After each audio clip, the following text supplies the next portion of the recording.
4절로 5절 말씀. 사람에게는 버림바가 되었으나 하나님께는 택하심을 받은 입은 보배로운 산돌이신 예수께 나아가 너희도 산돌같이 신령한 집으로 세워지고 예수 그리스도로 말미암아 하나님이 기쁘게 받으실 신령한 제사를 드릴 거룩한 제사장이 될지니라. 아멘. 자리에 앉으십시오. 우리 예수님께서 유대인 중에 자기를 따르는 자들을 향하여 뭐라고 말씀했느냐? 너희가 내 말에 거하면 내 제자가 되고 진리를 알게 된다. 그 진리를 알게 되면 너희가 자유케 된다. 이런 말씀을 했어요. 그래서 진리를 알지니 진리가 너희를 자유케 한다고 그랬는데, 진리를 알기 위해서는 바로 진리 대신 주님 말씀을 들어야 돼요. 그리고 그 말씀을 마음에 품고 말씀대로 살아가면 주님의 제자요, 진리를 아는 사람이 돼가지고 죄에서 자유하고 우리 모든 구속하는 삶에서 자유하고 참 자유한 삶을 살 수 있다는 것입니다. 그래서 진리를 참이라고 합니다. 참, 거짓이 아닌 참. 그리고 또 특성상 빛이라고 합니다. 빛.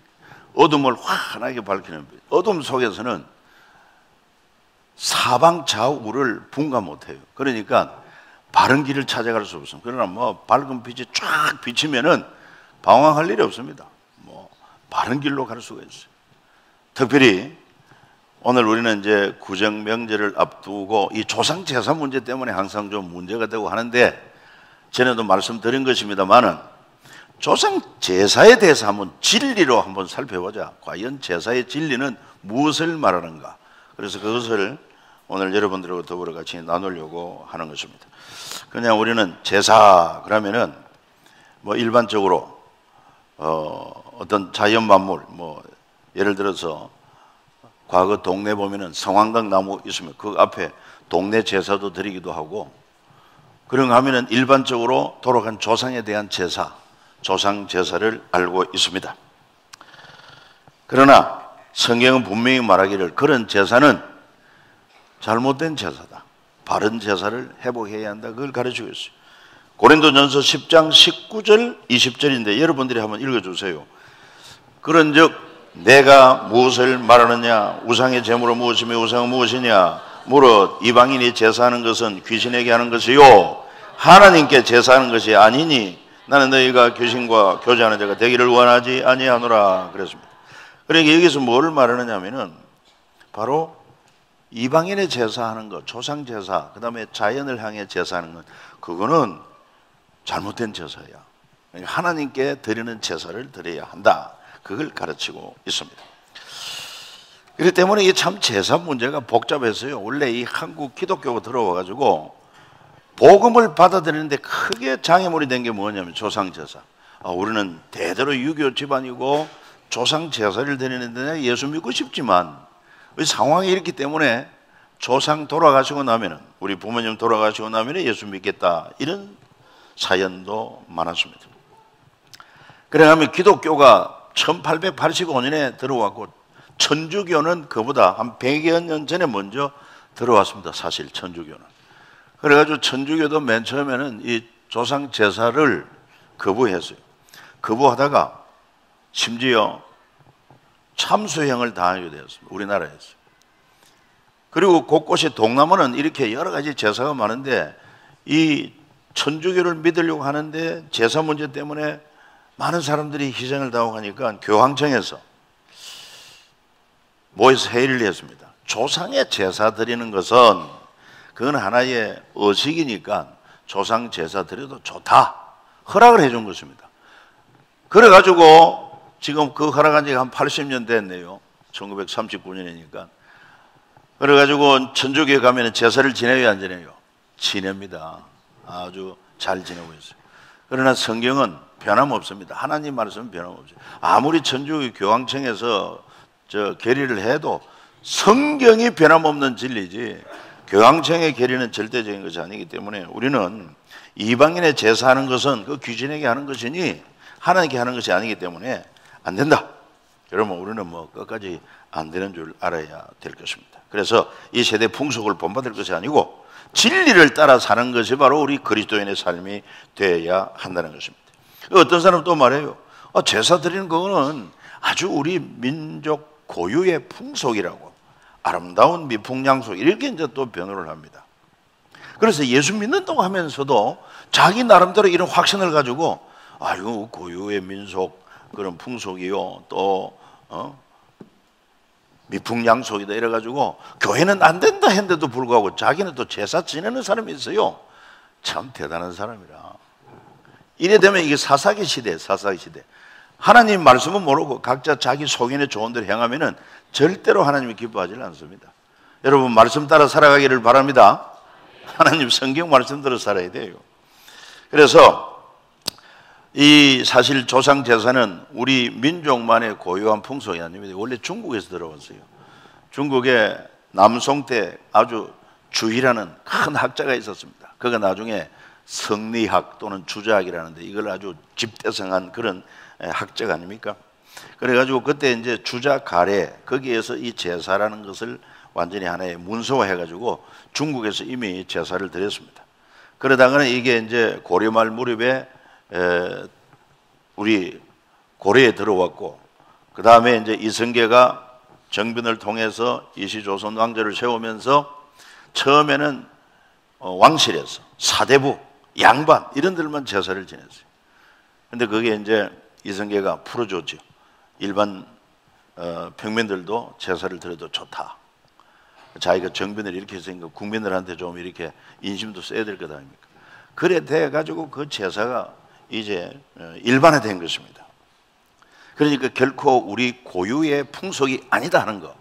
또 한 가지 미풍양속이 아니라고 하는 것은, 미풍양속이라면 이것 때문에 우리 사람들에게, 우리 민족에게, 나라에 좀 좋은 영향력을 끼쳐야 되는데, 좋은 영향력보다는 따지고 보면은 부정적인 영향을 더 많이 미쳤어요. 그 얘기가 뭔가 하니까 바로 이겁니다.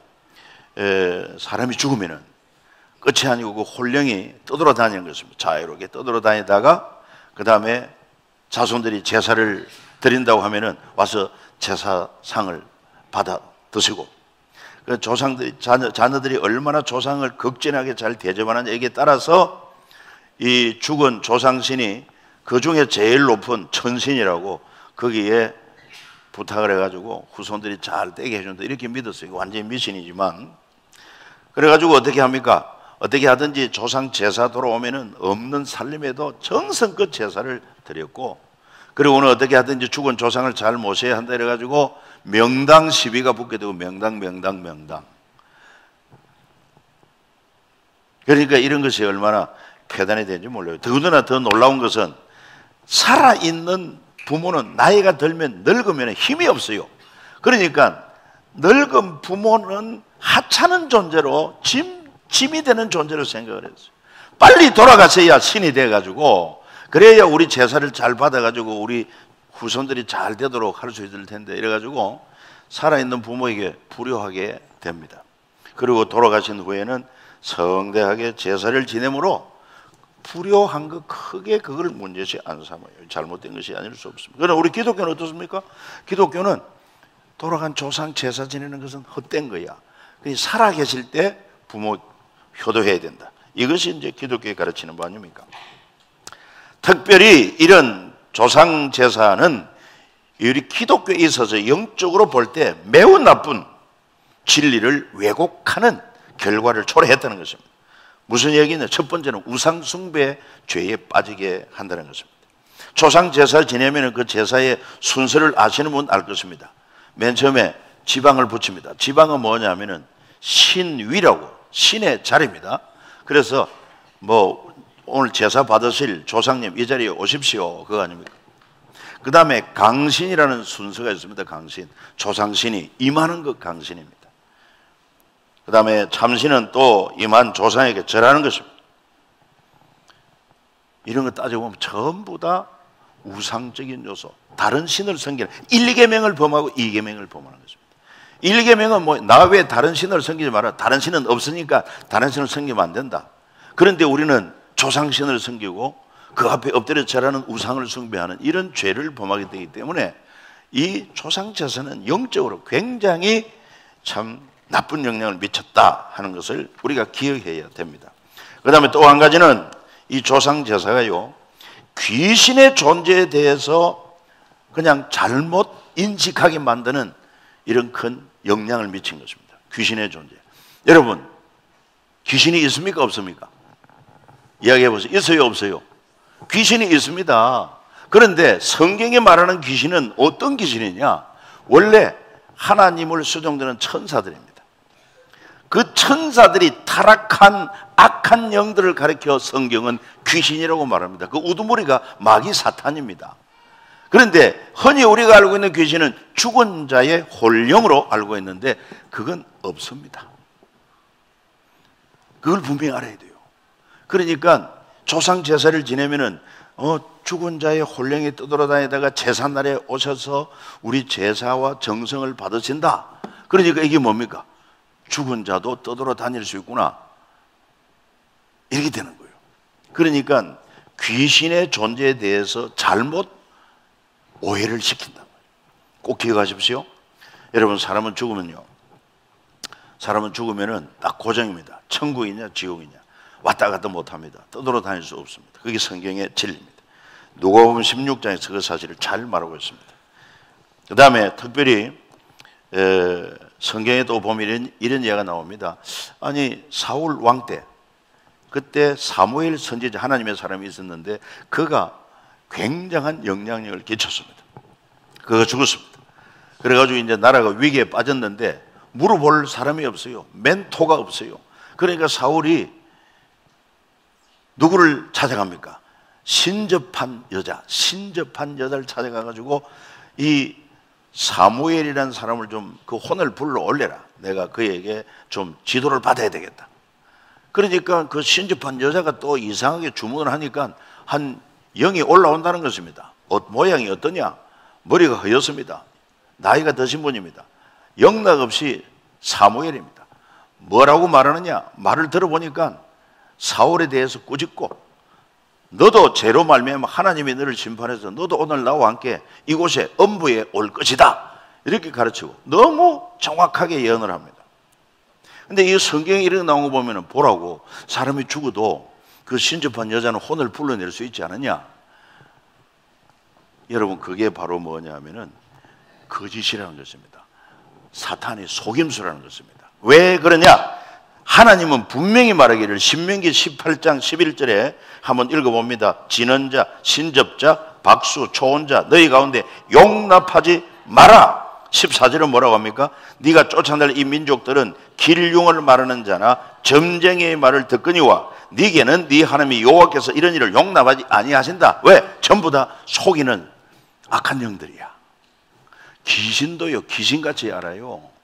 그러니까 사람들이 빠져드는데, 그러나 그건 속임수입니다. 여러분, 마치 조상 신인 것처럼 무당이 잘합니다. 굿을 하다 보면은 그 무당이 돌아간 조상의 말을 흉내내고 그 다음에 조상의 말하는 것처럼 말을 합니다. 그럼 사람들은 껍벅 넘어갑니다. 전부 다 영적인 속임수라는 것입니다. 귀신의 속임수라는 것입니다. 그 귀신은 죽은 자의 혼령이 아니고 바로 타락한 악한 영들의 사탄의 종들로서 진리를 왜곡시키려고 하는 거짓이라는 것을 꼭 기억해야 될 것입니다. 셋째, 조상제사가 어떤 나쁜 영향을 끼치느냐? 하나님의 심판을 부정하게 되는 것입니다. 성경은 말합니다. 한 번 죽는 것은 정한 것이고 그 후에 심판이 있다. 그러면은 성경은 분명히 말하는 것처럼 악인은 지옥으로, 그 다음에 예수 믿고 구원받은 자는 천당으로 딱 갈라지게 됩니다. 왔다 갔다 못합니다. 그런데도 불구하고 조상 제사를 드려보니까 그게 아니더만 조상이 죽어서 혼령이 떠돌아다니고 제사에 음식도 먹기도 하고 자녀들을 복도 주기도 하고, 이런 사상은 기독교의 진리를 왜곡시키기 때문에 아주 나쁜 영향을 미치고 있다 하는 것입니다. 예수님이 친히 말씀합니다. 누가복음 16장 26절에 너희와 우리 사이에 큰 구렁이 있었어. 여기서 너에게 건너가고자 할 수 없고 거기서 우리에게 건너올 수도 없게 하였다. 한번 결정되면은 여러분 왔다 갔다 못합니다. 이 사실을 우리가 분명히 알아야 되겠단 말이에요. 그래서 그리스도인 여러분, 우리는요, 진리에 속한 사람으로서 일반 제사에 대해서 뭐가 잘못됐는지 분명히 알고, 그 다음에 진짜 바른 제사를 드리도록 우리가 인도해야 될 책임이 있다고 하는 것입니다. 그러면 바른 제사는 뭐냐? 바른 제사는 성경이 가르치고 있습니다. 하나님이 바른 제사를 제정하신 것입니다. 그 어디 나오느냐면 창세기 나옵니다. 창세기 보면은 하나님이요, 낙원을 만들고, 그리고 하나님의 형상대로 사람을 만들고, 그들에게 이 동산의 모든 그런 은총을 다 누리라. 그리고 선과 악을 알게 하는 과일을 먹으면 안 된다. 먹으면 죽는다고 그랬습니다. 그런데 바로 타락한 천사장, 천사의 우두머리 사탄이 여자를 유혹했습니다. 선악과를 먹으면 죽지 않고 눈이 밝아지고 하나님처럼 된다 그랬지 않습니까? 그래가지고 그만 여자가 선악과를 따먹었어요. 또 자기 남편에도 주었어요. 하나님 말씀을 불순종해서. 이게 죄입니다. 하나님이 그걸 알고 저들을 부릅니다. 아담아 아담아 부르니까 저들은 이미 숨었어요. 너 왜 숨었느냐? 우리가 벗었음을 알고 하나님이 두려워서 숨었습니다. 내가 먹지 말란 선악과를 먹었느냐? 뱀의 깨물어 먹었습니다. 죄를 지은 거예요. 여러분, 죄를 지으면 하나님 관계 깨집니다. 죄가 그런 성격을 가지고 있습니다. 그러니까 하나님은 저렇게 수치심에 두려움에 고통당하는 아담과 하와를 위해서 어떻게 하십니까? 동산에 애매한 짐승을 잡습니다. 짐승의 가죽옷으로 저들의 처마를 하게 하고 옷을 가리게 합니다. 그게 바로 제사법인 것을 알 수 있습니다. 다시 말해서 하나님 말씀을 불순종 모두 죄인이 되고, 죄인은 하나님 앞에 나올 수가 없어요. 그런데 그 하나님 앞에 나올 수 있도록 다른 짐승이 피를 흘리고 죽임을 당하고 그 가죽 옷이 사람의 수치를 가려서 하나님 앞에 나올 수 있도록 길을 열어주신 것입니다. 바로 이게 뭐냐? 이게 제사야. 그래서 좀 더 쉽게 말하면은 네가 죄를 범했지 그러면은 죄값은 사망인데 말이야. 네가 내 앞에 나오려면은 네 대신 네 죄를 대신하여 다른 생명이 피 흘리고 죽어야 돼. 그게 바로 하나님이 보여주신 제사법이었습니다. 그래서 아담과 하와는 이 제사를 배워가지고 자기 자녀에게 가인과 아벨에게 가르쳐줬습니다. 그들도 제사를 드리는데 가인은 하나님이 가르쳐 주신 대로 자기 죄를 대속할 짐승의 피가 없어. 희생 제사가 없어. 그냥 농사 지은 거 풍성하게 그냥 보암직하게 제사 드리는 하나님이 안 받습니다. 그런데 아벨은 부모가 가르쳐 준 대로 내 죄를 대신하여 속죄할 짐승을 잡아서 피 흘림으로 제사를 드렸더니 하나님이 그 제사를 기쁘게 받아주신 것입니다. 그게 바로 성경에서 보여주는 제사법입니다. 그게 바른 제사인 것입니다. 그 다음에 이 제사가 계속 역사를 흘러서 아브라함, 이삭, 야곱, 나중에 모세, 다윗 이렇게 해서 계속 구약시대 제사가 이어지게 된 것입니다. 그러다가 마침내 그 제사는 예수 그리스도를 통해서 완성이 됩니다. 그래서 우리가 모두 죄인입니다. 인류조상 아담이 범죄한 이후로 그 혈통을 통해 출생한 모두는 다 죄인인데 이 죄인은 하나님 앞에 갈 수가 없어요. 하나님의 죄를 심판하면 다 죽을 수밖에 없어요. 그런데도 하나님은 사랑이기 때문에 우리 죄인을 위하여 그 아들 예수님을 보내주었어요. 죄 없는 완전한 예수님. 그 예수님이 구약의 양들처럼 우리의 죄를 짊어지고 죄값은 사망이라는 선고를 받고 그래서 십자가에 못 박혀 살을 찢기고 그분의 생명되는 피를 다 흘려주신 것입니다. 완전한 제사를 드린 줄 믿으시길 바랍니다. 우리 죄를 속죄함 받기 위해서 이제는 다른 제사가 없어요. 예수님이 완성을 해 주신 것입니다. 그래서 신약 시대는 이제 어떤 제사를 드려야 되느냐?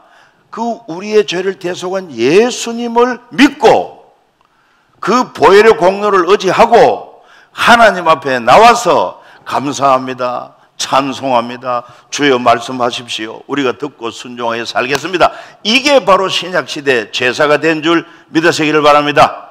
이게 바른 제사다 말이에요. 그 사실을 우리가 분명히 알아야 됩니다. 그래서 다시 한번 정리를 하면은 진리 알지 못할 때 행하던 타락한 천사 곧 그 귀신에게 절하고 섬기는 잘못된 제사는 버리고 오직 예수 그리스도의 제물을 의지하고 하나님 앞에 나가. 내 공로는 하나님 앞에 나갈 수 없으니까 우리의 죄를 대신하여 제물 대신 예수님을 믿음으로 하나님 앞에 나갈 수 있단 말이에요. 그래서 하나님 앞에 나왔어요, 우리가. 그리고는 신령과 진정으로 예배를 드리는 것이 이게 바로 신약시대의 제사가 되었다. 그 참 제사는 예수 믿고 하나님 앞에 예배를 드릴 줄 알아야 제대로 바른 제사를 드리게 되는 줄 믿으시기를 바랍니다. 그래서 이 제사의 원리를 우리가 바로 알면 좋습니다. 이제 이것을 한번 요약해 보겠습니다. 요약해 보면은 성경적 바른 제사는 무엇이냐? 좀 띄워주세요. 성경적 바른 제사는 무엇이냐? 자, 첫째, 제사의 기원은 시작. 하나님이 제정해 주신 것이다. 꼭 기억해야 됩니다. 이게 뭐 민족 고유의 풍속 아닙니다. 두 번째로, 제사는 뭐냐? 제사는 바로 죄를 해결하는 속죄 방법이다. 죄를 해결함에 있어서 내 죄로 내가 죽어야 되는데 내가 죽지 않고 내가 살려고 하면은 다른 생명이 피를 흘리고 죽어야 돼. 그게 제사예요. 그 다음에 제사의 대상은 누구냐? 오직 하나님께만 제사를 드려야 돼. 할렐루야.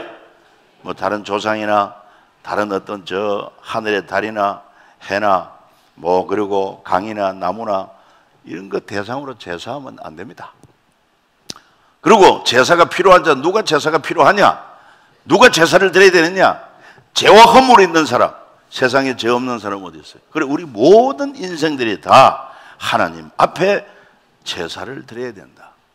그러면 제사 드리려면 제물이 있어야 되는데 그 제물은 무엇이냐? 제물. 뭐 우리가 지금 음식을 제사 드릴 때 보면은 조상이 좋아하던 음식을 많이 차려 놓습니다. 그것도 다섯 줄에나 돼요. 밥하고 국그릇이 있고, 그 다음에 또 뭐야 그 탕 그릇이 있고, 고기가 있고, 적이 있고, 그 다음에 채소 나물이 있고, 그 다음에 과일이 있고 이렇게 놓고, 그것도 또 법을 따라서 붉은색은 동쪽에, 흰색은 서쪽에, 그 다음에 또 고기들은 물고기들은 동쪽에, 육고기는 또 서쪽에, 뭐 이런 예법도 복잡해. 아무리 그런 예법 따라 아무리 상다리가 부러져도 하나님은 그 제사를 안 받아요. 왜? 바른 제사가 아니기 때문에. 오직 예수 그리스도, 우리 죄를 대신하여 십자가에 돌아가신 예수님 보혈의 공로를 믿는 믿음으로 하나님 앞에 나와 예배하는 제사를 하나님이 기쁘게 받으시는 줄 믿으시기를 바랍니다. 그래서 우리 제물이 되려면은 어떤 제물이 되느냐 나오잖아요. 레위기 17장 11절 시작. 육체의 생명은 피에 있음이라. 내가 이 피를 너에게 주어 제단에 뿌려 너희 생명을 위하여 속죄하게 하였나니 생명이 피에 있음으로 피가 죄를 속하느니라. 이처럼 피 흘림이 없이는 결코 죄사함이 없느니라. 이런 제물이 필요한 거예요. 하나님이 원하는 제물은 이 제물이야. 다른 제물은 금과 은을 쌓아도 그건 제물이 안 됩니다. 오직 흠도 점도 없는 생명되는 피. 왜? 그것만이 우리 죄를 속할 수 있기 때문에. 그래서 구약시대는 짐승들이 많이 죽었어요. 그건 하나의 그림자야. 실체는 누구냐? 죄 없는 완전한 사람이 필요한데 죄 없는 완전한 사람이 어디 있습니까? 아담의 후손으로 태어난 사람은 죄 없는 사람이 없어요. 그러니까 하나님이 친히 사람의 몸으로 처녀 마리아의 몸을 통해서 태어납니다. 그래서 그분은 죄가 없어요. 그리고 그분은 시험을 이겼어요. 사탄, 아담과 하와는 시험에 졌지만 예수님은 사탄의 시험을 이깁니다. 그리고 하나님의 말씀을 온전하게 다 지켰습니다.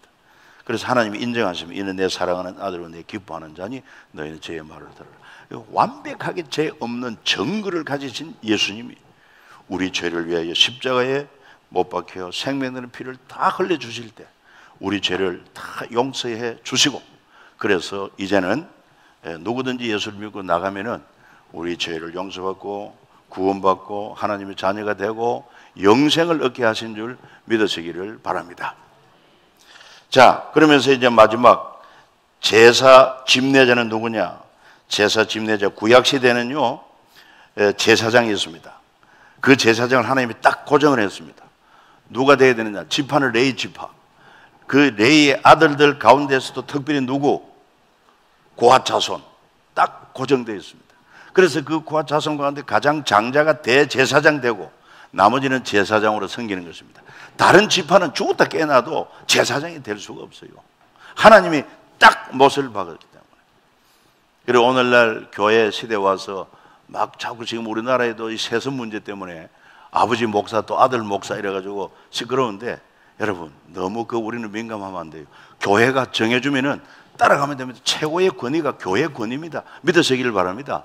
근데 왜 세상 사람들의 논리에 빠져서 함께 그렇게 막 교회를 대적하고 어지럽히며 있을 수가 없어요. 하나님은 어떻게 보면 독재자입니다.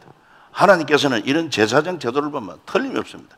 왕도 다윗에게 네 후손으로 하여금 대대의 왕위에 있게 하겠다. 하나님이 정하니까 대대로 그 후손의 왕이 되는 것입니다. 하나님의 주권에 따르는 것이 중요하다. 그래서 구약시대에는 딱 레위 지파, 고핫의 자손들. 그런데 이거는 그림자입니다. 드디어 실체가 오십니다. 예수님이 오십니다. 예수님은 레위 지파가 아닙니다. 유다 지파입니다.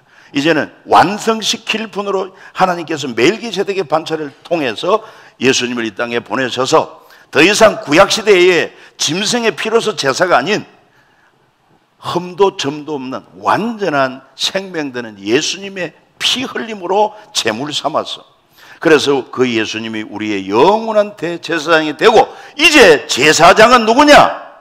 바로 예수 믿는 저와 여러분들이 제사장이 된 줄 믿으시기를 바랍니다. 오늘 바로 베드로전서 2장 4절인데 2장 4절 5절을 한번 본문 읽어봅니다. 사람에게는 버림받아 되었으나 하나님께는 택하심을 입은 보배로운 산돌이신 예수께 나아가 너희도 산돌같이 신령한 집으로 세워지고 예수 그리스도로 말미암아 하나님이 기쁘게 받으실 신령한 제사를 드릴 거룩한 제사장이 될지니라 그랬습니다. 여러분 확신을 가져야 됩니다. 바로 예수 믿는 내가 이 시대의 제사장이구나, 제사의 어른이구나, 제사의 전문가이구나 확신하시기를 바랍니다. 잘못된 제사에 휘둘리지 말고 왜 제사가 잘못된지 바로 알고 진정한 바른 제사가 뭔지 확신을 가지고 여러분들이 제사의 주도권을 가지고 바른 제사를 드리도록 인도해야 될 사명이 바로 우리에게 있다는 것입니다. 결론은 제사 목적이 뭔가? 왜 이런 제사를 하나님이 정해서 드리게 하시는가? 읽어보세요. 사람의 죄와 허물을 속하고 창조주 하나님과 바른 관계를 회복하여 영원토록 하나님과 함께 거하게 하기 위함이다. 하나님의 나라에서 영원토록 복락을 누리게 하기 위함이다. 이게 제사의 목적인 것입니다. 이 목적이 따지고 보면 성경의 기록 목적과도 같습니다. 그렇기 때문에 여러분 이 점을 꼭 명심을 하시고, 그래서 이제 신약시대 제사장으로서 신령한 제사를 드려야 되는데 가장 하나님이 기뻐하는 제물이 뭐냐? 바로 믿지 않는 이방인들에게 복음 전해가지고 그들로 하여금 예수 믿고 하나님께로 돌아오게 하는 이 직무, 이게 바로 복음의 제사장의 중요한 직무입니다. 그걸 2장 9절에서 뭐라고 고백하고 있는지 한번 읽어봅니다. 베드로전서 2장 9절. 그러나 너희는 택하신 족속이요 왕같은 제사장들이요 거룩한 나라요 그의 소유된 백성인 이는 너희를 어두운 데서 불러내어 그의 귀한 빛에 들어가게 하신 이의 아름다운 덕을 선포하게 하려 하심이라. 다른 말로 말하면은 바로 우리에게 복음을 주셔가지고 그 복음을 믿음으로 말미암아 모든 죄는 용서받고, 그리고는 바로 영광스러운 하나님 나라에 들어가도록 하는 이 복음을 증거하는 일. 오늘 저와 여러분들이 가장 중요한 일은 복음을 전해서 믿지 않는 자들이 예수 믿어서 죄사함 받고 구원 얻게 하는 것, 하나님 나라 백성 삼게 하는 것이 신약시대 제사장이 드려야 할 중요한 신령한 제사인 줄 믿으시길 바랍니다. 자, 이제 하나만 더 찾아보고 마치겠는데요. 여러분 로마서로 한번 가보세요. 로마서 15장 16절을 한번 보시기 바랍니다. 로마서 15장 16절 읽어봅니다. 이 은혜는 곧 나로 이방인을 위하여 그리스도 예수의 일꾼이 되어 하나님의 복음의 제사장 직분을 하게 하사 이방인을 제물로 드리는 것이 성령 안에서 거룩하게 되어 받으실 만하게 하려 하심이라 그랬습니다. 이 말이 바로 그 말입니다. 복음의 제사장으로서 이 복음 가지고 믿지 않는 사람들에게, 믿지 않는 가족들, 믿지 않는 친구, 친척들에게 복음 전해가지고 그 한 영혼을 데리고 주님 앞에 나올 때 하나님이 얼마나 기쁘게 받으시는 제물이 되는지는 모른다.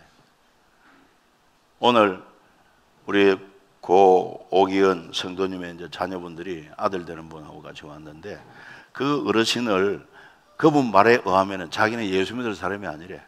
자녀들도 다 인정을 하더만. 그런데 이제 우리 이현희 권사님이 찾아가서 또 전도를 하게 되고 그래서 결국 교회에 나와서 예수를 믿게 된 것입니다. 그 한 사람 영혼을 구원하여 주님 앞에 데리고 나오고 구원받게 할 때 하나님은 천천 금은보다 더 귀한 예물을 받으시게 된 줄 믿으시길 바랍니다. 주님은 그걸 우리에게 요구하고 있는 거예요. 너희가 지금 다 신약시대 제사장이다. 영광스러운 제사장이다. 그렇기 때문에 이 복음으로 믿지 않는 자들에게 복음 전해가지고 영혼을 구원하라는 것입니다. 마지막으로 또 한 가지 중요한 제물이 뭐냐면 로마서 12장 1절 2절입니다. 요거 읽으면 마칩니다. 시작.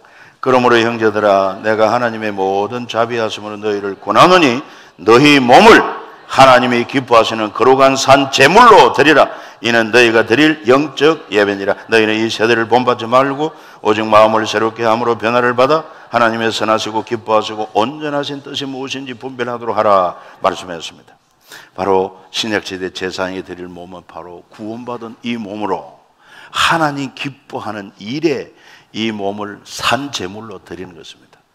하나님이 기뻐하는 일에 하나님의 온전하고 선한 뜻을 이루는데 기꺼이 드리고 특별히 예배하는 데 드리고 기도하는 데 드리고 찬송하는 데 드리고 선을 행하는 데 드리고 나누어 주는 일에 사랑을 실천하는 일에 우리 자신을 드릴 때 하나님이 그 제물로 기뻐 받으시고 이렇게 신령한 제사를 잘 드리는 거룩한 제사장들에게 하나님께서 하늘에 영원한 영광으로 상을 예비하고 여러분 복되게 하시는 줄 믿으시길 바랍니다. 진짜 여러분이 잘 되고 여러분 가족이 잘 되고 가문이 사는 길은 다른 제사는 안 돼. 아무리 잘 돼도 그건 안 되고 하나님 앞에 예수를 믿고 하나님 앞에 예배하고 바른 제사를 드리고 살아갈 때 정말 여러분 구원받고 영생을 얻는 하늘의 영원한 영광을 누리는 그런 귀한 복을 누리게 될 줄로 믿습니다. 이 복을 꼭 누리며 사시기를 주 예수 이름으로 축복합니다. 같이 한번